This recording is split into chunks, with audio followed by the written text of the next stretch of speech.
हमारी जो गवर्नमेंट है वो चाहती है कि हमारी इंडिया में सारी चीज़ों को मैन्युफैक्चर हो, दूसरे देश से अपने यहाँ सामान को न मंगाएं। इसके लिए सरकार एक स्कीम लाई है जिसको बोलते हैं PIL। PIL का मतलब होता है प्रोडक्शन लिंक इंसेंटिव। इसका मतलब ये है कि जो आपका प्रोडक्शन किया जा रहा है इंडिया में उसको इंसेंटिव दे रही है गवर्नमेंट, यानी बढ़ावा दे रही है उस प्रोडक्शन को जिसको कि इंडिया में किया जाए। इससे क्या होगा कि कंपनियों को एक मोटिवेशन मिलता है कि वो अपने ही इंडस्ट्री में अपने ही सामान को बना करके अपने ही कंट्री में बेचें और साथ ही साथ विदेशों में भी इस चीज़ को बेचें। मान लीजिए कि कोई इंडस्ट्री है, इंडस्ट्री ये देखती है कि ग्राउंड लेवल पर अभी जो आपका EV है यानी इलेक्ट्रिकल व्हीकल है, लोग इसको खरीदने के लिए हिचकिचाहट पैदा कर रहे हैं, पता नहीं ये सक्सेसफुल है कि नहीं है, इसमें आग लग जाती है, इसके चार्जिंग के लिए प्रॉब्लम है। तो इस तरीके की चीज़ों को गवर्नमेंट देखती है तो गवर्नमेंट इंडस्ट्री को प्रमोट करती है PIL स्कीम के थ्रू।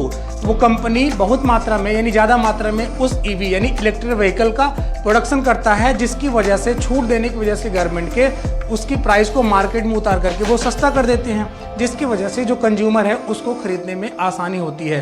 कंज्यूमर उस प्रोडक्ट को ज़्यादा मात्रा में खरीदता है और चूंकि जब कंज्यूमर किसी भी प्रोडक्ट को ज़्यादा मात्रा में खरीदेगा, इसका मतलब है कि इन्वेस्टर जो निवेशक हैं उनको एक मोटिवेशन मिलता है कि मार्केट में इस पार्टिकुलर प्रोडक्ट की डिमांड बढ़ रही है, क्यों ना हम इसी प्रोडक्ट को अपनी कंपनी में एस्टेब्लिश करें, अपनी कंपनी में बना करके बेचें और ज़्यादा से ज़्यादा प्रॉफिट गेन करें। इसीलिए यहाँ पर PIL स्कीम आई है और इसी की वजह से प्रोडक्ट को यहाँ पर इंसेंटिव दी जाती है कि वो ज़्यादा मात्रा में प्रोडक्शन करे और प्रोडक्शन कर करके इसको देश में भी बेचे और विदेशों में भी बेचा जाए। आई थिंक आपको PIL का कॉन्सेप्ट जरूर समझ में आया होगा। अगर समझ में आया हो तो इसको ज़्यादा से ज़्यादा शेयर करें ताकि लोगों को भी समझ में आए कि आपका PIL स्कीम क्या है। Thank you so much guys.